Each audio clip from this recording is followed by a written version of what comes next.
आप सभी का स्वागत है हमारे channel story stream audio. Disclaimer, यह कहानी काल्पनिक है। यह कहानी मनोरंजन के उद्देश्य के लिए बनाई गई है। इसमें दिए गए सभी पत्र घटित और नाम सभी काल्पनिक है। यह कहानी किसी को भावना परंपरा नाम पर आधारित नहीं बनाई गई है। इस कहानी में सभी चीज लेखक द्वारा की गई कल्पना से उत्पन्न हुई है। 140 क्या तुम मुझे मारना चाहते हो? धीरे धीरे दिन ढल गया और शाम के 7 बज गए। आसमान की रंगत गहराने लगी। तभी एक और मंच पर लाइट ऑन हुई और होस्ट ने चीखते हुए कहा, इंतजार की घड़ियां खत्म, हमारे बीच पहुंच रहे हैं अरुण ओसवाल। सभी लोगों की नजर एंट्रेंस की तरफ घूम गई। काजल और उसकी फ्रेंड्स के साथ साथ उसके ग्रुप की नजर एंट्रेंस पर थी। अरुण ओसवाल आ गए, अब तो आप हमें एंट्री दिला दोगे? काजल ने मानव से कहा। मानव ने धीमे से स्वर में उत्तर दिया, हाँ हाँ मुझे याद है, एक बार उनको यहाँ आने दो, मुझे भी हेलो बोलनी है, फिर मैं तुम सबको साथ ले चलूंगा। थैंक यू मानव, काजल उत्साह से चिल्लाई। पर काजल, जिद मत करना, मैं इसको साथ नहीं लेकर जाऊंगा, मानव ने आदित्य की ओर इशारा करते हुए कहा। आदित्य ने यूजीसी नजर देखा और फिर व्यंग्यात्मक लहजे में कहा, खुद को इतनी भी इम्पोर्टेंस मत दो, मुझे भी तुम्हारी कोई जरूरत नहीं। अच्छा डॉट, यह अच्छी बात है, मानव ने नाक भौं सिकोड़ते हुए कहा। तभी लोगों की भीड़ में घिरा अरुण ओसवाल आते हुए दिखा। मानव ने मौके का फायदा उठाया और जल्दी से भागकर अरुण के सामने गया। बहुत ही चापलूसी से उसका वेलकम करते हुए बोला, मिस्टर अरुण ओसवाल। अरुण ने भींगे सिकोड़ कर देखा और कहा, तुम कौन?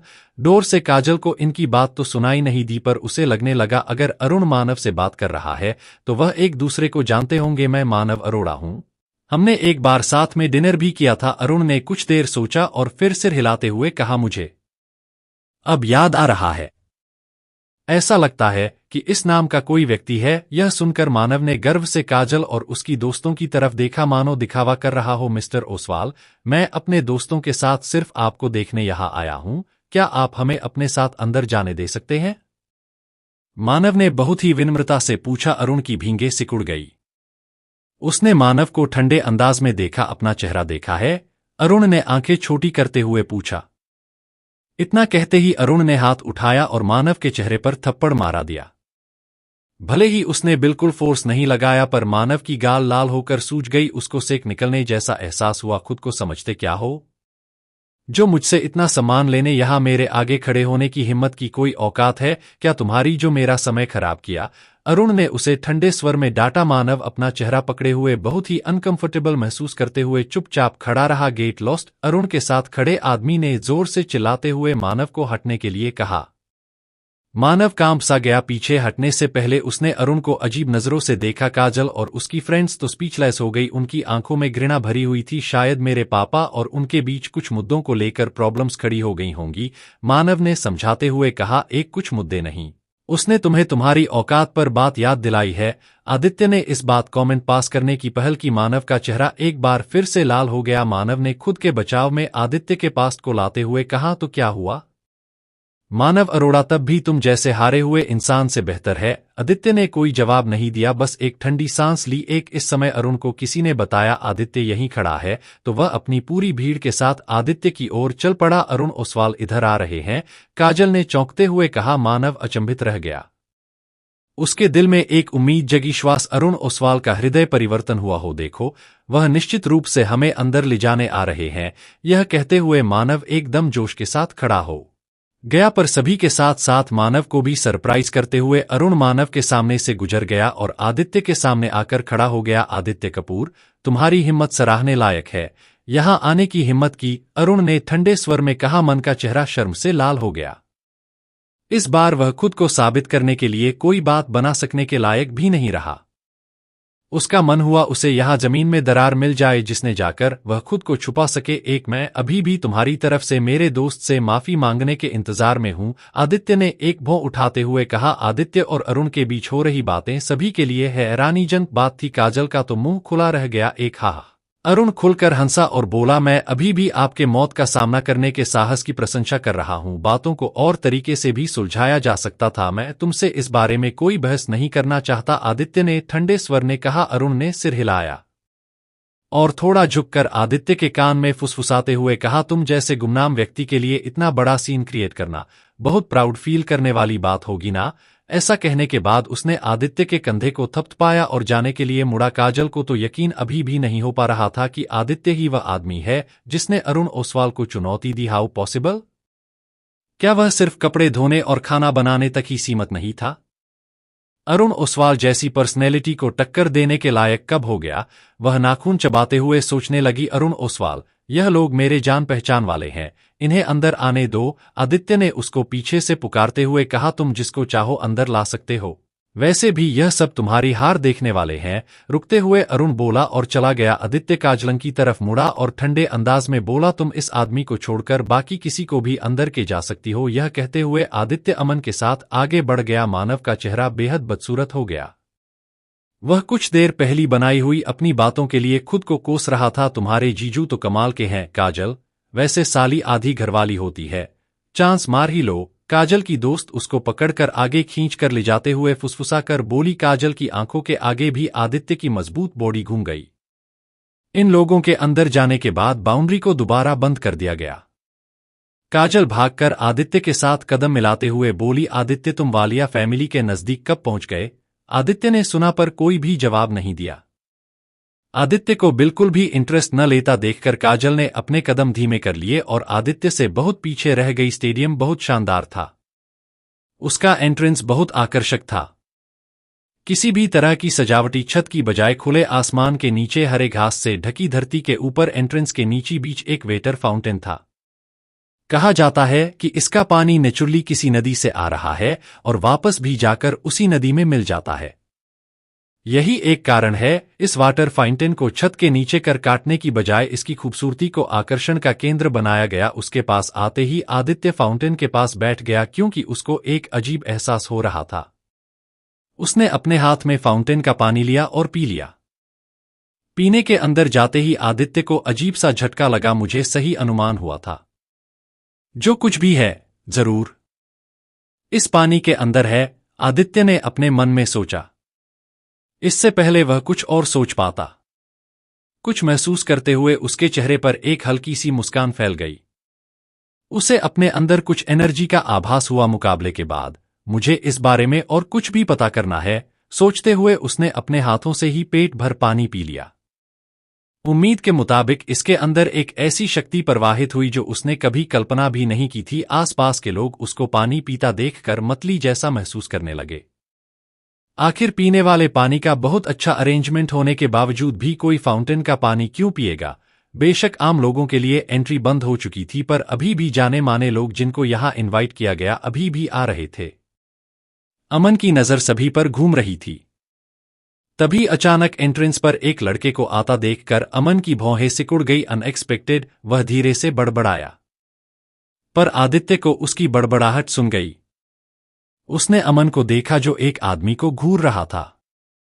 उसकी नजर का पीछा करते हुए आदित्य की नजर भी उस आदमी पर चली गई, जो एक डिजाइनर सूट पहने तेज कदमों से चलता हुआ सीधे अरुण के पास गया और जाते ही उसे ग्रीट किया। इस आदमी की उम्र भी कोई 25-26 वर्ष की जी लग रही थी। कौन है वो?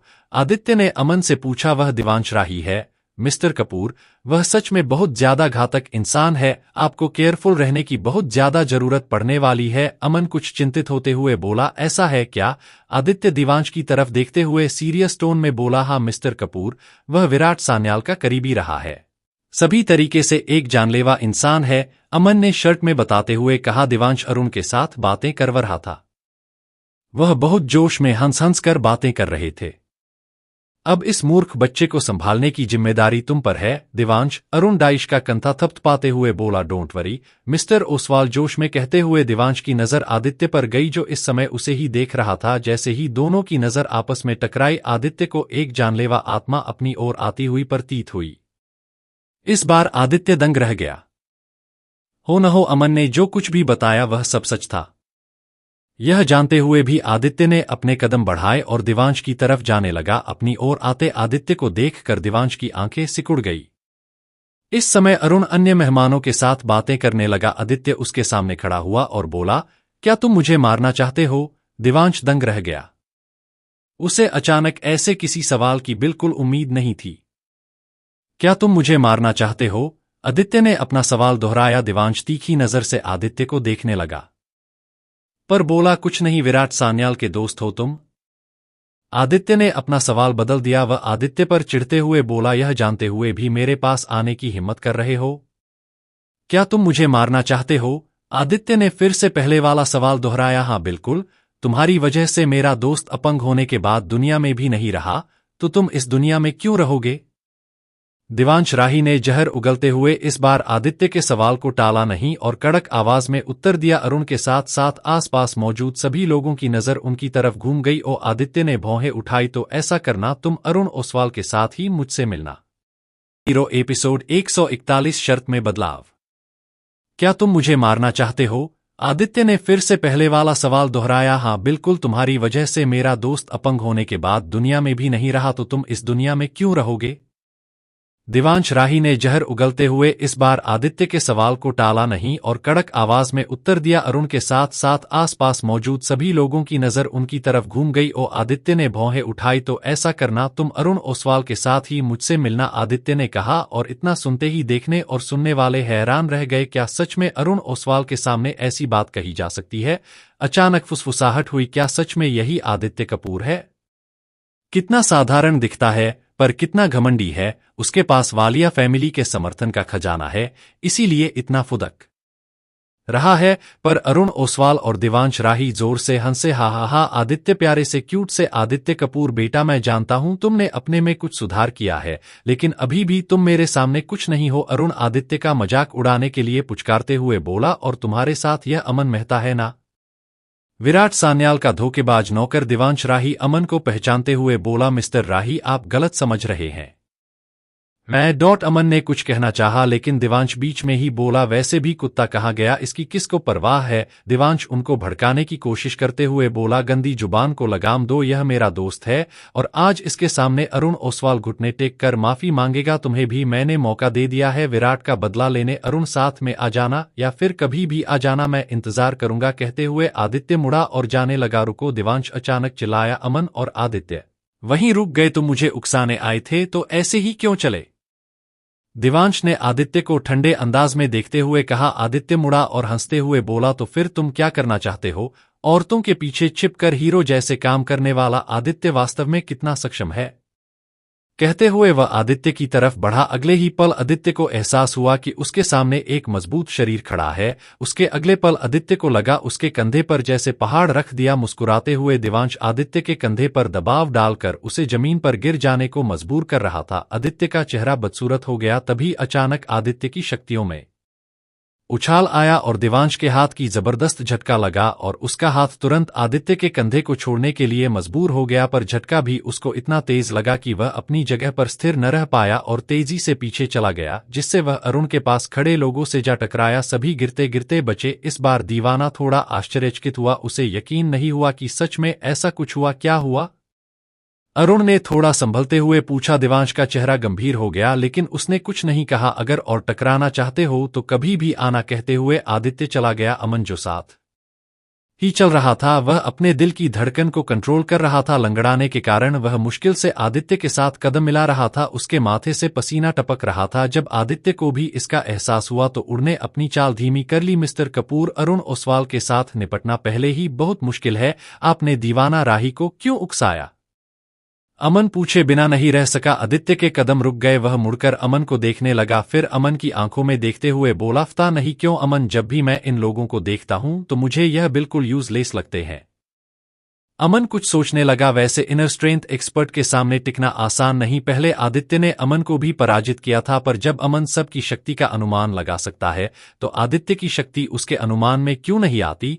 कहीं सच में उसके पास सबसे ज्यादा पावर है? इसका सचमुच एक कारण है कि एक बार खुद अर्जुन वालिया भी एहसास कर चुके हैं कि जो आदित्य कपूर है उसके बारे में जाना नहीं जा सकता। उसकी शक्तियां को सुरक्षित किया हुआ है और यह काम आदित्य के पिताजी ने किया था। कोई भी हो, वह आदित्य की पावर का सही अनुमान नहीं लगा सकता। आदित्य को खुद भी एहसास हुआ। जब वह अरुण ओसवाल और दिवांश राही के सामने खड़ा हुआ तो उसे लगा इनको वह आसानी से कुचल सकता है। दिवांश का चेहरा बदसूरत हो रहा था। आदित्य को देखते ही उसे एक अजीब सी बेचैनी हुई। उसको गहरी सोच में डूबा हुआ देखकर अरुण ओसवाल ने उससे पूछा, दिवांश क्या हुआ? दिवांश हिचकिचाते हुए बोला, मिस्टर ओसवाल, उस आदित्य को साधारण नहीं समझा जाना चाहिए। वह जैसा दिखता है उससे कहीं अलग है, हमारे अंदाजे से अलग है। जो भी है उसके पास वह सरल नहीं। पहले तो अरुण चौंक सा गया और जोर से हंसने लगा। हा हा हा, मजाक मत करो, और तुम कुछ ज्यादा ही सोच रहे हो। उसमें और हम में जमीन आसमान का फर्क है। उसे मारना बहुत आसान होगा। अरुण ने दीवाना की बातों को बिल्कुल सीरियस नहीं लिया। देवांश कुछ कहना तो चाहता था पर अभी वह अरुण को नाराज करने का रिस्क भी नहीं ले सकता था। सच कहा, उसमें और हम में जमीन आसमान का फर्क है, यही तो मैं कहना चाह रहा हूं। देवांश ने अपने मन में सोचा। उसको सोच में डूबा देखकर अरुण बोला, डोंट वरी, कुछ ही देर में मैं उससे तुम्हारा भी बदला ले चुका होऊंगा। अरुण का कॉन्फिडेंस देखकर देवांश उसको समझाने का कोई रिस्क नहीं ले सका और नकली मुस्कान सजाते हुए बोला, थैंक यू मिस्टर ओसवाल, मुझे ही कोई भ्रम हुआ होगा, आप सही कह रहे हैं। उसने खुद को मन ही मन हिम्मत देते हुए कहा। जैसे जैसे समय बीतता गया अभी तक अरुण ने आदित्य को अपना तिवाल तक नहीं माना था। उसको अपनी जीत का पूरा विश्वास था, इसलिए वह मौज मस्ती से खा पी रहा था और लोगों से हंसी खुशी गप्पे मार रहा था। दूसरी तरफ आदित्य ने एक भी पल बर्बाद नहीं किया। उसने बार बार फाउंटेन का पानी पिया और वह यहाँ घूमता फिरता रहा। उसकी बॉडी अब खुद ही एनर्जी को अपनी तरफ अट्रैक्ट कर रही थी, इसलिए आदित्य ज्यादा पेड़ पौधों वाली दिशा में ही रहा था कि उसको एनर्जी मल्टी ही रहे। मुकाबला शुरू होने वाला है, तुम इधर उधर क्यों घूम रहे हो? अचानक पीछे से आवाज आई तो आदित्य और अमन ने देखा काजल अपनी एक दोस्त के साथ बुसे ढूंढते हुए यहाँ आई थी। आदित्य ने उसकी बात का कोई जवाब नहीं दिया और एक सवाल पूछा, यह स्टेडियम किसकी प्रॉपर्टी है? काजल आहूजा थोड़ा अचंभित रह गई और बुदबुदाते हुए बोली, मुझे क्या पता होगा, और वैसे भी बात जीवन मरण तक पहुंची हुई है, फिर भी तुम इस प्रॉपर्टी के टुकड़े के बारे में सोच रहे हो? मुझे लगता है हमें तुम्हारी जीत के लिए कोई रणनीति सोचनी चाहिए। शायद यह ओसवाल फैमिली की प्रॉपर्टी में है। काजल को फ्रेंड ज्योति तुरंत बोली, क्या तुम्हें पक्का पता है? आदित्य हैरान होते हुए बोला। ज्योति अपनी ठोड़ी पकड़कर सोचते हुए बोली, हाँ, याद आया, न्यूज में बताया था यहाँ हमेशा ओसवाल फैमिली का कब्जा रहता है, तो यह उन्हीं की प्रॉपर्टी हुई ना? फिर तो यहां से उसका कब्जा हटाने का कोई तरीका सोचना होगा। आदित्य खुद से बुदबुदाया। Time is over. दूर से अरुण माइक में चिल्लाया। इतनी अनाउंसमेंट से ही पूरा दृश्य एकदम शांत हो गया। सभी लोगों की निगाहें अरुण ओसवाल पर टिक गई। आदित्य कपूर, तुम्हारे विनाश का समय आ गया। वह आदित्य की तरफ देखकर मुस्कुराते हुए बोला। आदित्य ने कुछ नहीं कहा और अरुण को तरफ चल पड़ा। आदित्य अक्सर ज्यादा शब्दों को बर्बाद नहीं करता था। जब दोनों अरुण को तरफ जा रहे थे तभी अमन ने फिर से चिंतित होते हुए कहा, मिस्टर कपूर, बहुत ज्यादा सावधानी से आगे बढ़ना। जैसे ही वह स्टेज के पास पहुंचे उन पर स्पॉटलाइट चमकी। आदित्य, आपके पास पछताने का अभी भी एक मौका है। अरुण ने आदित्य को एक चांस देने की कोशिश की। आदित्य ने मुस्कुराते हुए कहा, वह तुम हो जिसके पास पछताने का अभी भी एक मौका है। अरुण की आंखें सिकुड़ गईं और वह व्यंग्यात्मक लहजे में बोला, मैं अपने पूरे जीवन में अगर सबसे घमंडी किसी व्यक्ति से मिला हूं तो वह आप हैं, मिस्टर आदित्य कपूर। आगे मुझे दोष मत देना। मिस्टर ओसवाल, जल्दी से समाप्त कीजिए, आपके लिए विक्ट्री सेलिब्रेशन का डिनर रेडी है।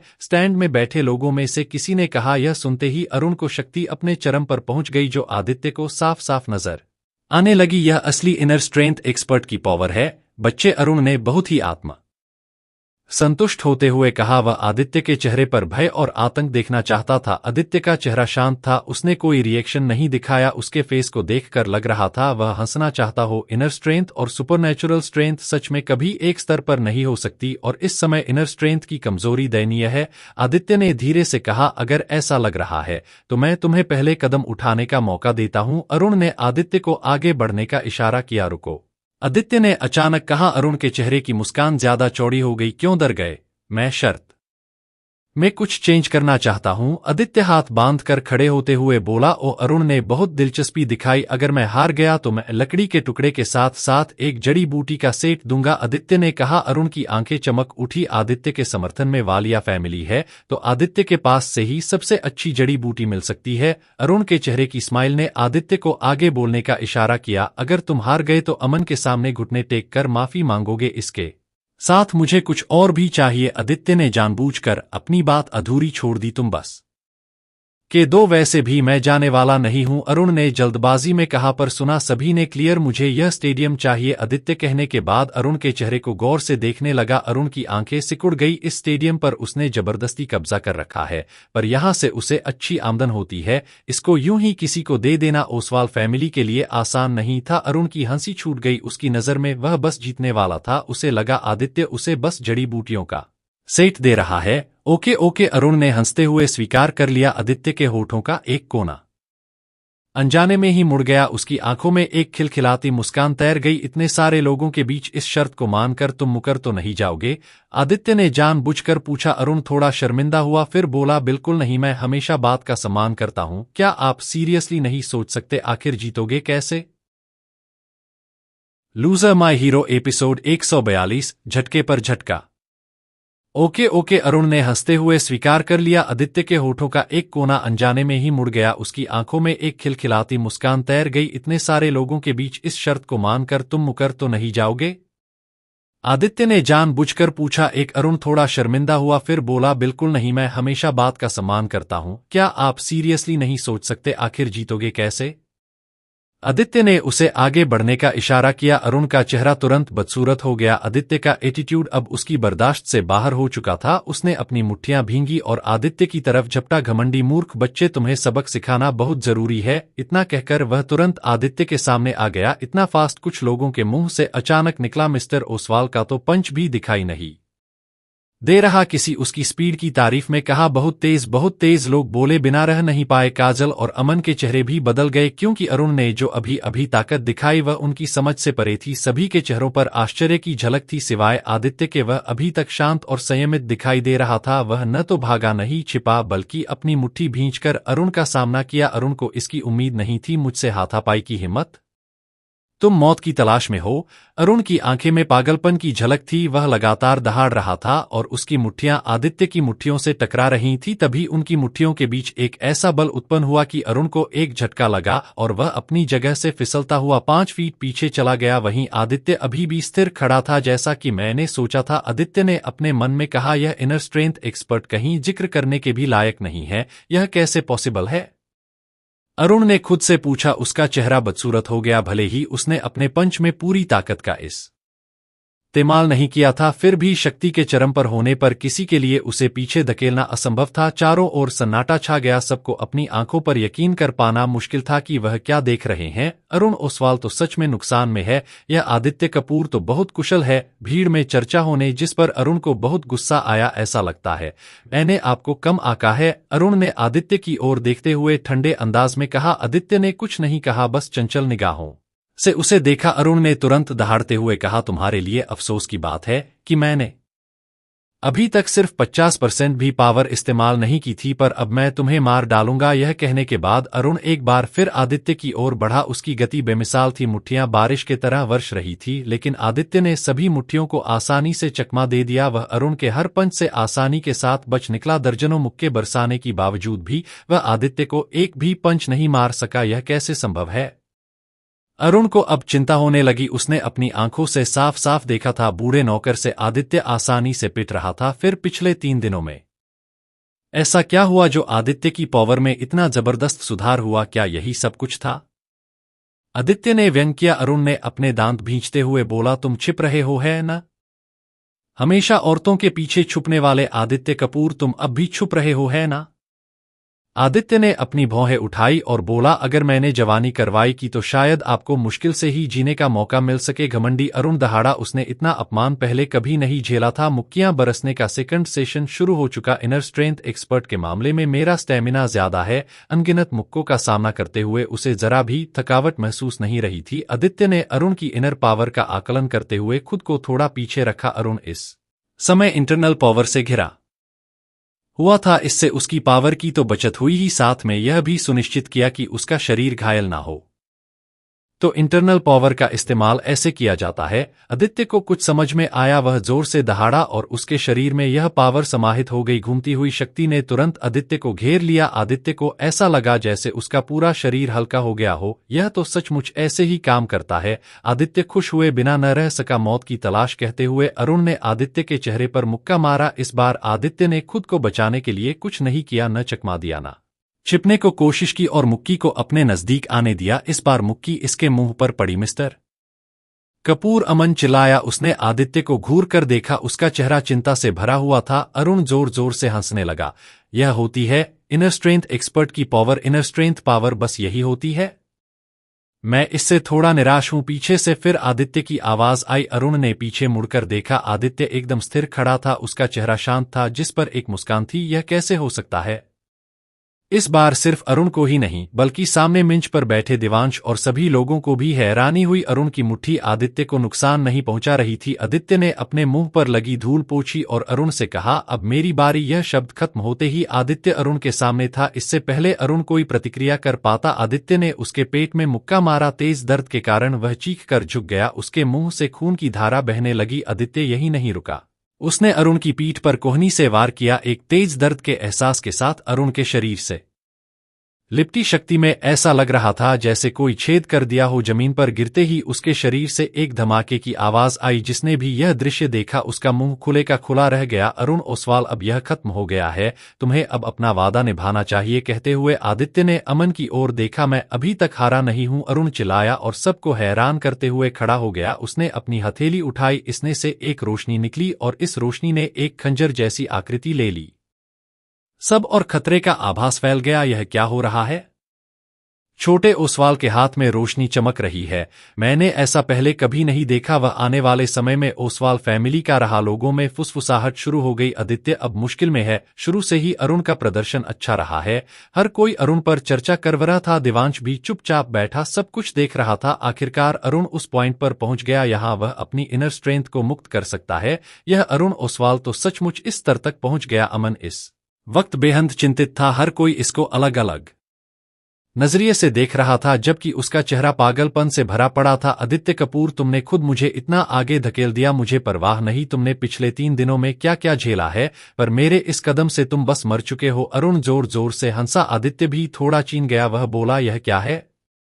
अरुण जानता था आदित्य को इतना कुछ नहीं पता, इसलिए वह उसको डराने के लिए बोला, इसे इनर स्ट्रेंथ को बाहर निकालना कहते हैं। मैंने अपनी पूरी शक्ति पर फोकस करके उसे अपनी हथेली पर इकट्ठा करके खंजर का आकार दिया है। अरुण बहुत ही जोश से बोल रहा था, मैं भी अपनी शक्तियों से कुछ बना सकता हूं। आदित्य खुद से बुदबुदाया, बहुत कम लोग हैं जो यहां तक पहुंच पाए हैं। बच्चे, यह तुम्हारी कल्पना से भी परे है। जैसे ही अरुण ने बोलना समाप्त किया, उसका चेहरा अचानक बदल गया, क्योंकि इस समय आदित्य के हाथ में हरे रंग की तलवार बन चुकी थी। यह तलवार चमक रही थी, जो अरुण के खंजर से कई गुना बड़ी थी। इम्पॉसिबल, अरुण को मारने जैसा महसूस हुआ। इस चाल में निपुण होने में सालों लगते हैं, पर किसको उम्मीद होगी को कोई ऐसा भी होगा जो पहली बार सुनकर तुरंत उसे बना लेगा। दर्शकों के मुंह आश्चर्य से झुके रह गए। यह तो बहुत सरल था अरुण ओसवाल, इसके किए थैंक यू। आदित्य ठहाके लगाकर हंसा, जिसकी वालिया फैमिली ने चुना वह सरल कैसे ही सकता है। देवांश का मन हुआ अपने कांपते नाखून चबा ले, पर यहां ऐसी हरकत नहीं की जा सकती। मिस्टर कपूर का कोई मुकाबला नहीं। अमन ने तारीफ की, यह कैसे हो सकता है? यह नकली होनी चाहिए, यह असली नहीं हो सकती। अरुण पागलों की तरह दहाड़ते हुए आदित्य की तरफ भागा और उसकी और खंजर तान ली। आदित्य की तलवार के सामने खंजर बहुत छोटा था। एक हल्के झटके से ही अरुण का शरीर उड़ गया और दीवार से जा टकराया। आह! अरुण चीखा और गिर गया। उसके हाथ से खंजर गायब हो गया। इस दुनिया में कोई ऐसा व्यक्ति हो भी कैसे सकता है? अरुण ने उठने की कोशिश की पर असफल रहा। अरुण ओसवाल तो खो गया। किसी ने कहा, सभी विश्वास करने की हिम्मत जुटा पा रहे थे कि अरुण को किसी ने हरा दिया। आदित्य कदम दर कदम अमन को साथ लिए अरुण की तरफ बढ़ रहा था। काजल, तुमने हमसे झूठ बोला कि तुम्हारा जीजा मुफ्तखोर है, वह तो एक हीरो है, ज्योति ने कहा। काजल ने मुंह में उंगली दबाई, उसे भी यकीन नहीं हो रहा था यह वही आदित्य है जो आहूजा मेंशन में रहता था। आदित्य के दिल में अरुण के लिए कोई दया नहीं थी। जो दूसरों को हमेशा धमकाता है उसे धमका कर ही रखना चाहिए। आदित्य अब पहले वाला कमजोर व्यक्ति नहीं था। अमन लोगों की नजरों में आने से बचने के लिए 3 बोला, मिस्टर कपूर जाने दीजिए अमन, अगर तुम खुद का अपमान करने वाले को जाने दोगे तो हम दोस्त नहीं रह सकते। सेल्फ रिस्पेक्ट मेरा पहला रूल है। जैसे ही आदित्य ने कहा, अमन को गलती का एहसास हुआ। I am sorry mister Kapoor, चलो उठो और घुटने टेक कर मेरे दोस्त से माफी मांगो। आदित्य ने अरुण को खींचकर खड़ा करते हुए कहा, आदित्य तुम कुछ रुतबा रखते हो, वह एक कुत्ता है, वह मेरी माफी के लायक नहीं। पटाक! आदित्य ने अरुण के मुंह पर थप्पड़ जड़ दिया। अरुण घूमकर फिर से गिर गया। आसपास के सभी लोग हैरान रह गए। आज सब कुछ बस झटके पर झटके जैसा था। किसने सोचा होगा हर समय उनके काम में दखल रखने वाला, उनका भगवान बनकर रहने वाला एक साधारण आदमी से थप्पड़ खाएगा। आदित्य ने उसे पकड़कर बेरहमी से खींचकर फिर से खड़ा कर दिया और उंगली दिखाते हुए बोला, उसका नाम अमन मेहता है, उसे मिस्टर अमन मेहता बोलकर संबोधित करो, वरना तुम्हें डिसिप्लिन में लाने के लिए तेरे गले में पट्टी बांधकर पूरे स्टेडियम में चक्कर लगवाऊं। अब घुटने टेको और मेरे दोस्त अमन से माफी मांगो। बोला, देखो अगर मैं घुटने टेक दूं तो मुझे बहुत नुकसान होगा, मेरा नाम खराब होगा। समझने की कोशिश करो, अगर तुम घुटने नहीं टेकते तो तब तक थप्पड़ खाओगे, जब तक घुटने नहीं टेक देते नाम तो तुम्हारा खराब ही है। आदित्य ने उसकी बिल्कुल भी परवाह न करते हुए कहा। इसके बाद एक बड़ी भीड़ के सामने अरुण को एक के बाद एक थप्पड़ पड़ता रहा। पूरे स्टेडियम में थप्पड़ गूंज रहे थे। हमेशा घमंडी रहने वाले अरुण ओसवाल को किसी सड़कछाप गुंडे के जैसे थप्पड़ खाते देखना वाक्य सबके लिए किसी फिल्म शूटिंग को इमेजिन करने जैसा था। इसको सच में स्वीकार कर लेना बहुत बड़ी बात थी। तभी अरुण के चापलूसों में से एक ने स्टैंड से छलांग लगाई और आदित्य की तरफ तेजी से बढ़ते हुए बोला, बच्चे अभी के अभी मिस्टर ओसवाल को छोड़ दो वरना पटाखक। आदित्य ने बिना उसकी ओर देखे ही उसे थप्पड़ मारा दिया। वह चापलूस अपनी जगह से उड़ गया, स्टेडियम के बीच कहीं उतरा भी नहीं। लोगों ने उसे पतंग के जैसे उड़ा जाता देखा। अरुण को थप्पड़ मारने का सिलसिला जारी रहा। देखने वालों के लिए यह इतना आई कैचिंग बन गया कि देर पहले की आदित्य और अरुण को फाइट भूल गए। उन्हें कुछ ऐसा लगा जैसे बस आज यहां थप्पड़ शो ही देखने आए थे। अरुण इसे और सहन नहीं कर पाया। अगर ऐसे ही थप्पड़ खाता रहा तो थप्पड़ों से ही मर जाएगा। यह तो मौत भी उसका मरने के बाद नाम खराब ही रखेगी कि ओसवाल फैमिली का राजकुमार थप्पड़ों से अपनी जान से हाथ धो बैठा। जिंदा रहा तो इज्जत बनाने का कोई जुगाड़ कर ही लेगा। मैं घुटने टेक दूंगा, मैं टेकूंगा घुटने, वह दर्द से चिल्लाया। आदित्य उसके मुंह से इतना सुनते ही साइड होकर खड़ा हो गया और उसके घुटनों बल आने की प्रतीक्षा करने लगा। आदित्य ने बिना उसकी ओर देखे ही उसे थप्पड़ मारा दिया। वह चापलूस अपनी जगह से उड़ गया, स्टेडियम के बीच कहीं उतरा भी नहीं। लोगों ने उसे पतंग के जैसे उड़ा जाता देखा। अरुण को थप्पड़ मारने का सिलसिला जारी रहा। देखने वालों के लिए यह इतना आई कैचिंग बन गया कि देर पहले की आदित्य और अरुण को फाइट भूल गए। उन्हें कुछ ऐसा लगा जैसे बस आज यहां थप्पड़ शो ही देखने आए थे। अरुण इसे और सहन नहीं कर पाया। अगर ऐसे ही थप्पड़ खाता रहा तो थप्पड़ों से ही मर जाएगा। यह तो मौत भी उसका मरने के बाद नाम खराब ही रखेगी कि ओसवाल फैमिली का राजकुमार थप्पड़ों से अपनी जान से हाथ धो बैठा। जिंदा रहा तो इज्जत बनाने का कोई जुगाड़ कर ही लेगा। मैं घुटने टेक दूंगा, मैं टेकूंगा घुटने, वह दर्द से चिल्लाया। आदित्य उसके मुंह से इतना सुनते ही साइड होकर खड़ा हो गया और उसके घुटनों बल आने की प्रतीक्षा करने लगा। मेहता, मैंने आप पर हाथ उठाया था, वह मेरी गलती थी, मुझे उसकी और सजा मत देना। अमन को पहली बार रियलाइज हुआ कि सचमुच आदित्य ने उसकी रिस्पेक्ट की रक्षा की जो कोई भी किसी दूसरे के लिए कभी नहीं करता। यह निश्चित रूप से एक ऐतिहासिक पल था। यह खबर भी पूरे south side and city centre में फैलने वाली थी कि आदित्य ने अरुण को घुटनों के बल आने के लिए मजबूर कर ही दिया। भले ही अब तक के ओसवाल फैमिली के दबदबे से यह न्यूज़पेपर में न छप सके, लेकिन यहां मौजूद बड़ी भीड़ के मोबाइल में इसकी वीडियो बन रही थी और आदित्य का चेहरा और नाम भी लोगों के ध्यान का केंद्र बन ही गया। घुटनों के बल बैठे अरुण ओसवाल को देखकर आदित्य ने संतोष से सिर हिलाया और कहा, अब वादे के मुताबिक तुम मुझे यह स्टेडियम दे रहे हो। अगर यह तुम्हारी प्रॉपर्टी में से नहीं है तो भी तुम खरीद कर मुझे दे रहे हो। यह सिटी सेंटर नहीं है, तुम ऐसे कैसे ले सकते? आदित्य ने एक शैतानी मुस्कान दी और बोला, मैं वही मांग रहा हूं जो मुकाबले के बाद से मेरा है। कोई रोकने की हिम्मत करने वाला है क्या? अच्छा अच्छा, अरुण ने घबराहट में सिर हिलाया। हम इस बारे में भी कुछ कर लेंगे। कल सुबह 8 बजे मेरे घर आना, मैं इंतजार करूंगा। अगर तुम ना आए तो तुम कायर हो। अरुण ने व्यंग किया। ओके ठीक है, कल फिर से मिलते हैं। यह कहकर आदित्य मुड़ा और चला गया। इस बार लोगों के ध्यान में रूबी वालिया नहीं आदित्य कपूर घूम रहा था। लोगों की भीड़ खड़ी हो गई। ज्यादातर लोग जाने के लिए ही खड़े हुए थे पर आदित्य के सामने से गुजरने की हिम्मत नहीं कर पाए। काजल और उसकी फ्रेंड्स भी भागकर आदित्य को फॉलो करने लगीं। कुछ कदम चलकर आदित्य रुका और चेहरा घुमाकर देवांश राही को देखने लगा। देवांश का चेहरा एकदम बदल गया, उसका दिल। लेकिन आदित्य ने कुछ नहीं कहा और आगे बढ़ गया। साथ ही उसको फॉलो करने वाला छोटा सा ग्रुप भी आगे बढ़ गया। देवांश ने अपने सामने जाती आदित्य की आकृति को देखा। उसको घूरते हुए खुद से बोला, क्या मैं सच में डर गया था? जैसे ही वह स्टेडियम से बाहर निकले लोगों ने उनके लिए रास्ता बना दिया। आज का दिन आदित्य के लिए असाधारण था। मिस्टर कपूर प्लीज आप केल अरुण के घर मत जाना, आपने उनका मान सम्मान गिरा दिया है, वे आपको आसानी से नहीं जाने देंगे। अमन चिंतित होते हुए बोला, क्या तुम्हें लगता है मैं उनसे डरूंगा? आदित्य ने लापरवाही से कहा, नहीं आप नहीं डरेंगे, आपकी पावर भी मेरी कल्पना से दूर है। पर ओसवाल परिवार भी बहुत कॉम्प्लिकेटेड है, वे अंदाजा लगाओ मैंने आज अरुण को हरने के लिए। अमन हैरान रह गया, क्या आपने पूरी पावर का इस्तेमाल नहीं किया? आदित्य ने ना में सिर हिलाया और कहा 15%। अमन इतना सदमे में था कि कुछ बोल ही न सका। वह आदित्य की पावर का अंदाजा लगा पाने में अभी भी असफल था। एक इनर स्ट्रेंथ गुरु को सिर्फ 15% पावर से बुरी तरह हरा देना मतलब वह पावर का समुंदर है। जीजू तुम तो कमाल के हो, आज से तुम मेरे रोक मॉडल हो। काजल खुशी से चहचहाती हुई बोली। आदित्य उसके साथ बातें करने में बिल्कुल भी इंटरेस्टेड नहीं था, वह उसको इग्नोर करते हुए आगे आगे बढ़ता गया। जीजू, क्यों ना हम डिनर करने चलें? काजल ने सजेस्ट किया। डिनर का सुनकर आदित्य ने अपना पेट महसूस किया। सही है, खाना खाए हुए बहुत घंटे बीत गए, अब डिनर करना सही होगा। सभी पार्किंग की तरफ बढ़ गए। यहाँ उन्होंने वही टैक्सी देखी जिनमें वह आए थे, मतलब ड्राइवर अभी भी स्टेडियम में है, तो उसे भी पता चल गया होगा कि उसकी सवारी आदित्य कपूर था। अब तक तो उसकी भी परसेप्शन चेंज हो चुकी होगी। आदित्य और अमन एक दूसरे की ओर देखकर मुस्कुराए और फिर काजल की गाड़ी में बैठ गए। काजल का परिवार पिछले बहुत समय से साउथ साइड ही रह रहा था, तो उसे यहाँ हर अच्छी और बुरी जगह का पता था। एक अमीर बाप की बेटी होने के नाते वह आदित्य को एक बड़े रेस्टोरेंट में लेकर गई और बोली, जीजू, आज तुम जो चाहो ऑर्डर करो, तुम्हारी साली साहिबा तुम्हें सब कुछ तुम्हारी पसंद का खिलाएगी। आदित्य को काजल का बार बार जीजू कहना खटक रहा था, पर वह खाने की बात से पीछे नहीं हटा और मेन्यू कार्ड उठाते हुए एक चेयर पर बैठ गया। कार्ड पर कुछ भी रीड करने से पहले उसने काजल से कहा, एक अच्छे रेस्टोरेंट तक लाने के लिए थैंक यू काजल, पर मैं तुम्हारा जीजू नहीं हूं और यहाँ तुम मुझे नहीं, मैं आप सबको खाना खिलाऊंगा। काजल अभी भी आदित्य की बात को जाने उड़ाते हुए बोली, ओह जाने भी दो जीजू गुस्से को, वैसे भी मेरी बहन तुम्हारे नए हुनर पर फिदा हो ही जाएगी। मैं और तुम्हारी बहन पहले से ही तलाकशुदा है,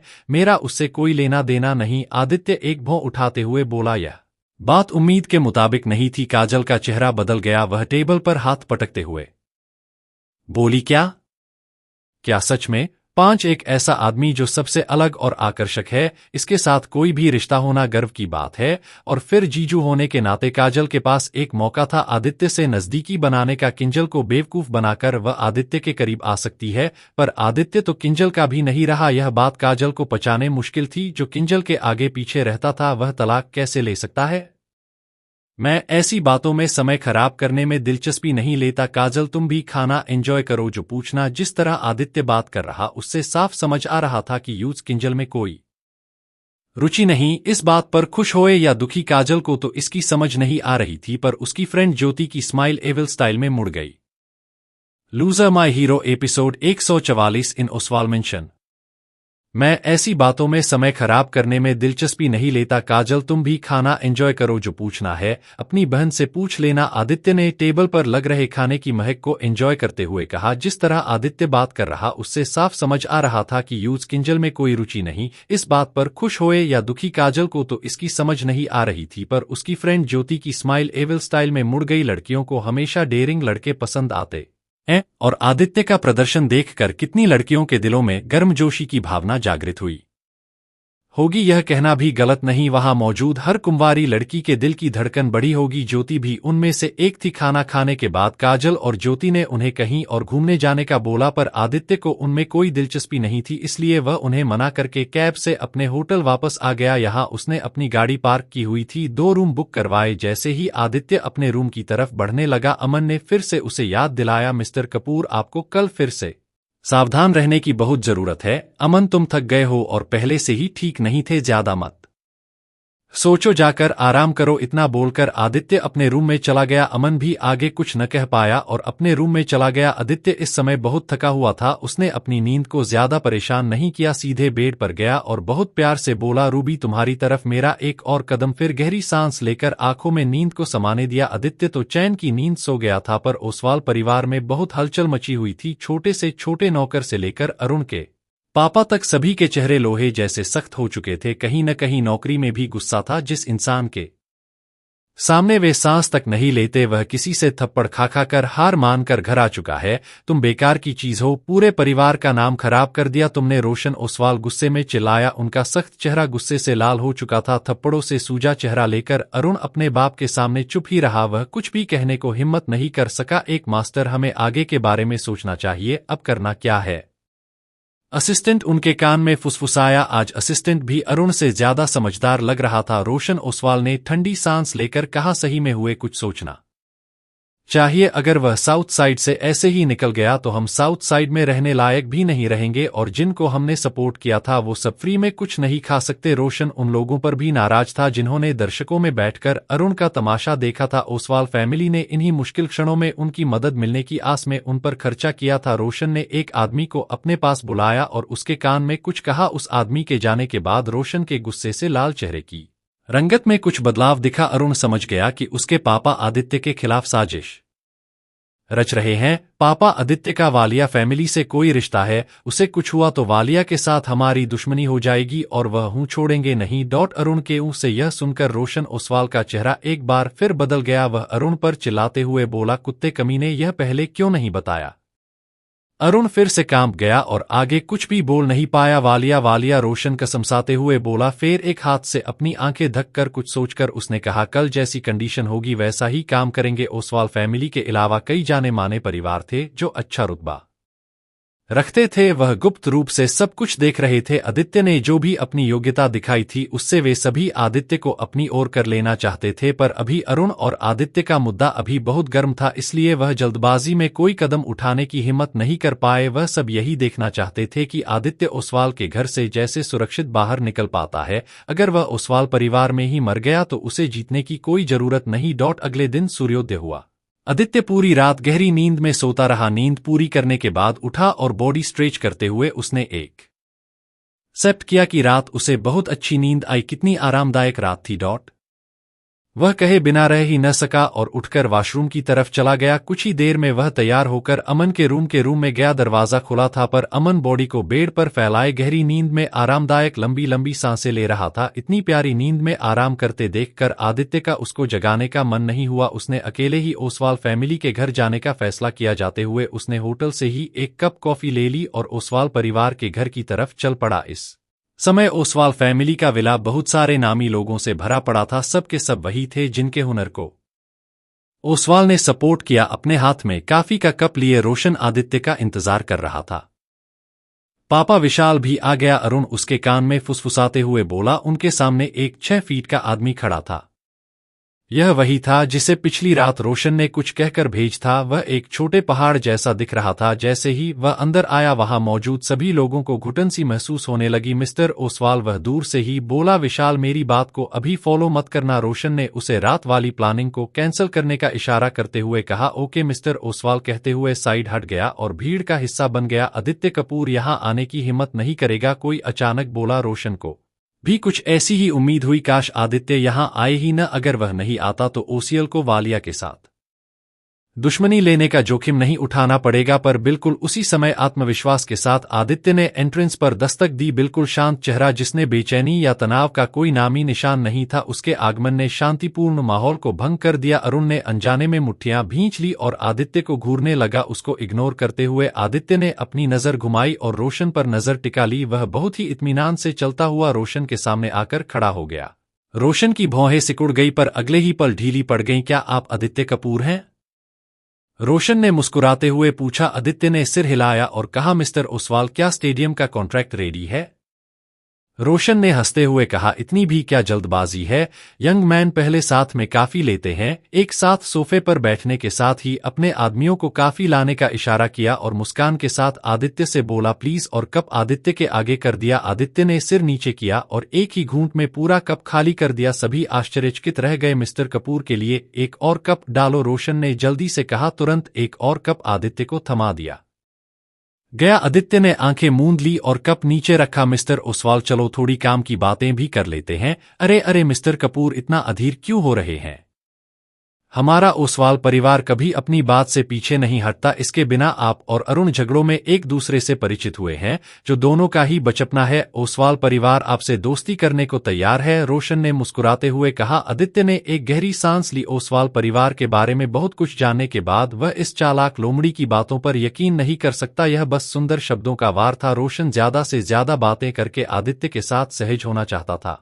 वह आगे बोला, से सिटी सेंटर जैसी छोटी जगह से आए और यहां आकर आपने जो कर दिखाया वह काबिले तारीफ है। थैंक यू मिस्टर ओसवाल कहते हुए आदित्य ने यह वाली बात अचानक बंद कर दी। रोशन के एक्सप्रेशन बिल्कुल जीरो हो गए। उसे तो लगा था आदित्य अपनी मेहनत पर कुछ बोलेगा। मैंने सुना है तुम अनाथ हो।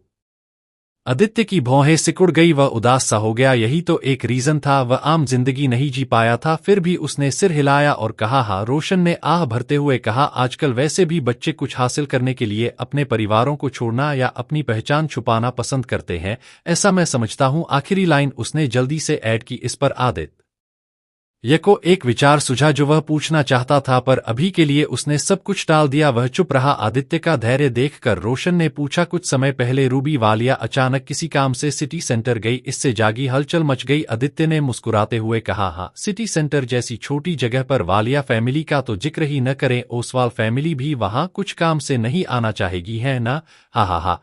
हाँ सही है, वहां पर कुछ करने लायक है ही नहीं। रोशन बहुत खिलखिलाते हुए बोला, पर इससे आगे आदित्य फिर चुप हो गया, जिससे रोशन का चेहरा बदल सा गया। वह चौकन्ना सा होते हुए बोला, ऐसी बातें भी सुनी है, आप वालिया की नाजायज औलाद हैं और रूबी वालिया का वहां आना आपको मदद देने का बहन था। यह बोल निकलते ही दृश्य एकदम शांत हो गया। पूरे हॉल में सिर्फ सांसों की आवाज सुनाई दे रही थी। सोफे पर टेक लगाते हुए आदित्य जोर से हंसा और बोला, मिस्टर ओसवाल, वालिया फैमिली से मेरा कोई लेना देना नहीं है, वे मेरी कोई मदद नहीं करेंगे। यह सुनकर रोशन की आंखें चमक उठी, लेकिन आदित्य का सरतक स्वभाव अभी भी उसे अनकंफर्टेबल कर रहा था। उसने हैरानी दिखाते हुए कहा, यह सच नहीं लग रहा वालिया फैमिली ने आपके और सान्याल के बीच दुश्मनी के चलते गुस्से में उन्हें खत्म कर दिया। यह बात सबको पता है। ऐसा इसलिए हुआ था, सान्याल में मिस रूबी वालिया को किडनैप कर लिया था। इसका मुझसे कोई लेना देना नहीं है और मेरे और रूबी के बीच जो कुछ भी है उसे वालिया परिवार स्वीकार नहीं करता, आदित्य ने बिना किसी संकोच के बताया। आदित्य के मुंह से यह शब्द सुनने के बाद रोशन को कुछ राहत मिली। वालिया फैमिली इन दोनों के रिश्ते को स्वीकार ही नहीं करती तो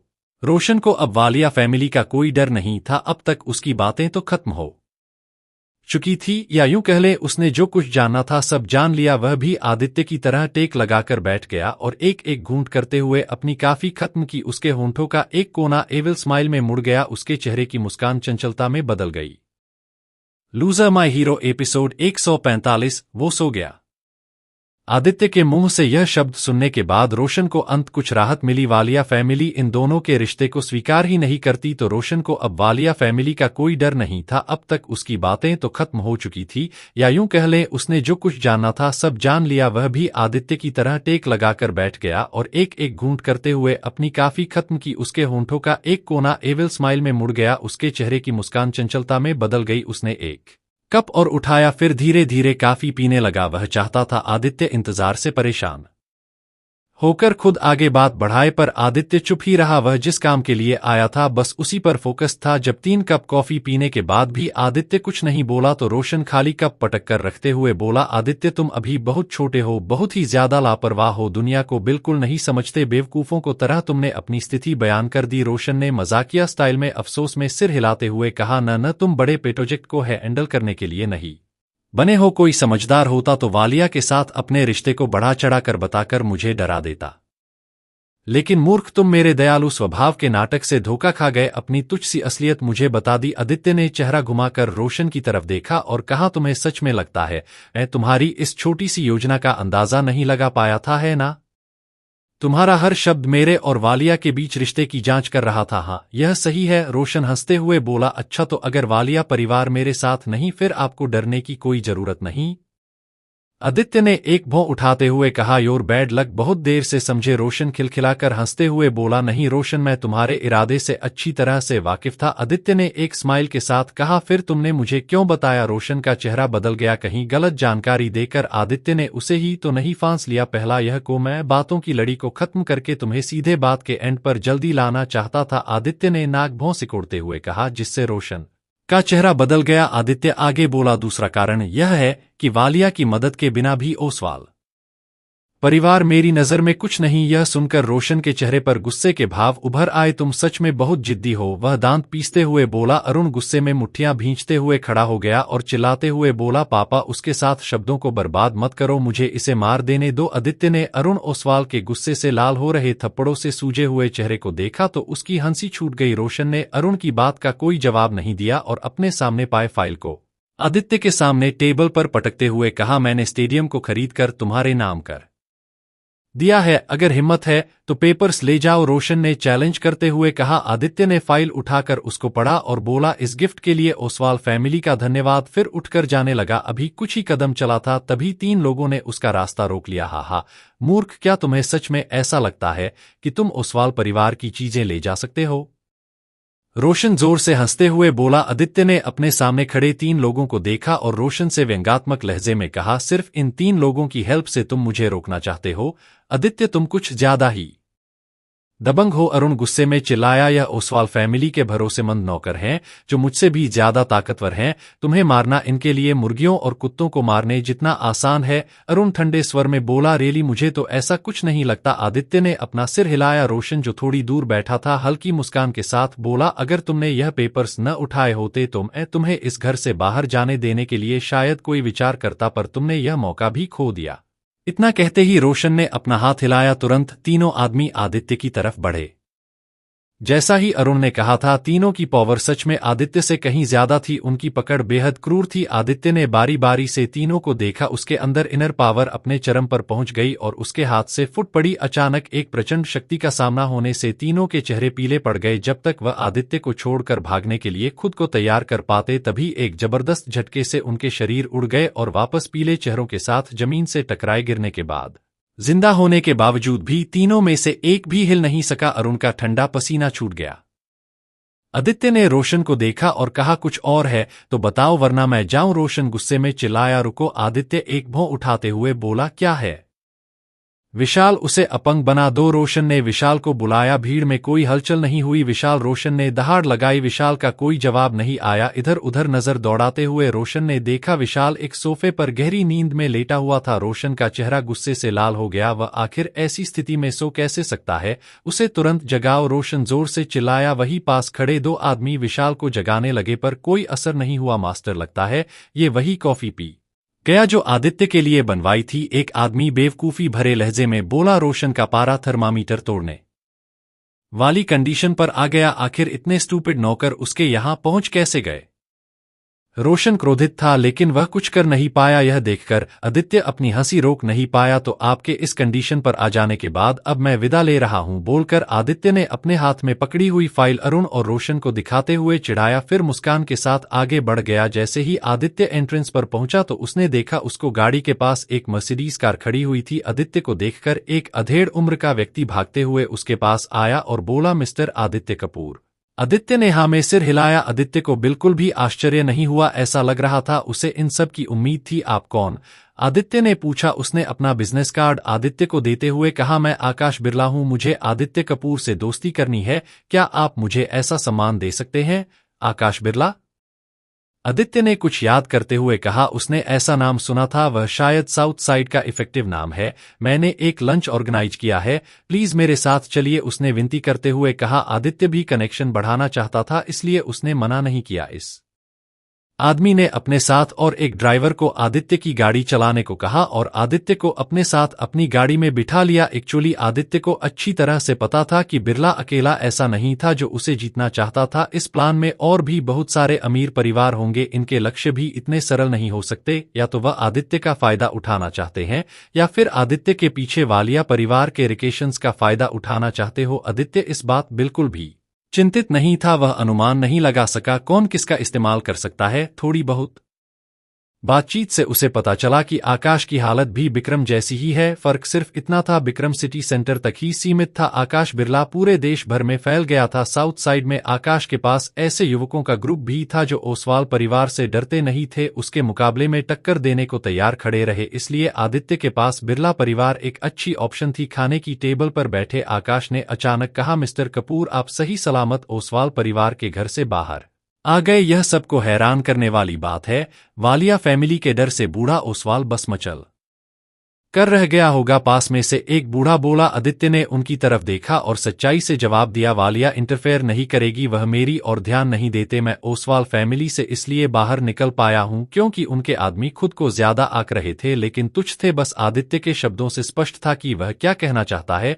फिर भी सभी को लगा जैसे आदित्य जानबूझकर खुद का नाम चमका रहा है। आदित्य एक शक्ति की नजर से कमरे को देखा। यहां सभी के पास कुछ न कुछ पावर थी। खाना खाने के बाद इन लोगों द्वारा आदित्य को इनर स्ट्रेंथ बढ़ाने पर जोर दिया जाने लगा, पर आदित्य के लिए यह शुरुआती बिंदु भी नहीं था। ज्यादा शब्दों को बर्बाद किए बिना आदित्य ने खाना खाने के बाद शुक्रिया बोला और विदा लेकर चला गया। उसके जाने के बाद पूरा कमरा उसकी आलोचना से भर गया। यहां मौजूद लोगों को वह बहुत घमंडी लगा। बहुत जिद्दी लड़का है, वालिया की सपोर्ट है, इसलिए बस इसे इसका घमंड ले डूबेगा। सभी कोई न कोई बात बोल रहे थे। इधर होटल रूम में अमन कब का जाग चुका था। वह बहुत चिंतित खड़ा विंडो के बाहर दूर तक देख रहा था। आदित्य सीधे उसके रूम में गया। आदित्य को देखकर वह हैरान भी हुआ और खुश भी मिस्टर कपूर, आपने एक बार और ओसवाल फैमिली को हरा दिया। वह हैरान होते हुए बोला। आदित्य ने कहा कुछ नहीं, बस फॉइल उसके आगे कर दी, सामान बांधो चलते हैं। आदित्य ने कहा कहाँ चलना है?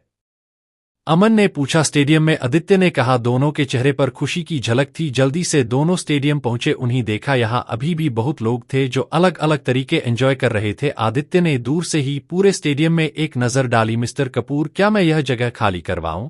अमन ने पूछा। नहीं, रहने दो, मैं अरुण ओसवाल नहीं हूं, यह लोग दूर से भी हो सकते हैं, इन्हें एंजॉय करने दो। अमन के पास सारा सामान रखकर आदित्य ने वो काम करने का फैसला किया जिसके लिए उसने स्टेडियम का कब्जा लिया था। उसने फाउंटेन में एंटर करके पानी में छलांग लगाई। कोई देखे तो यही समझे कि वह नहा रहा है, पर पानी में तैर कर इधर उधर जाते हुए उसने होता लगाया और पानी में नीचे चला गया। 1 घंटे तक श्वास रोक कर वह बहुत घुमा, लेकिन पानी के हर स्तर पर एनर्जी एक ही लेवल पर थी। पानी किधर से आ रहा, किधर को जा रहा, इसका भी कुछ पता नहीं चला। 1 घंटे बाद वह खाली हाथ बाहर आया। बहुत अजीब है, कहते हुए वह एक किनारे बैठकर सोचने लगा। मिल गया, कहते हुए आदित्य की आंखें चमक उठी। वह दोबारा पानी में कूद गया। उसने अपनी बॉडी पर फोकस किया और फिर पूरी की पूरी पानी के अंदर की एनर्जी को अट्रैक्ट करने लगा। बाहर अमन बिना कुछ बोले आदित्य की मन मर्जी देख रहा था। उसकी समझ में यह कुछ भी नहीं था। कुछ देर बाद आदित्य बाहर आया और बोला, लेट्स गो।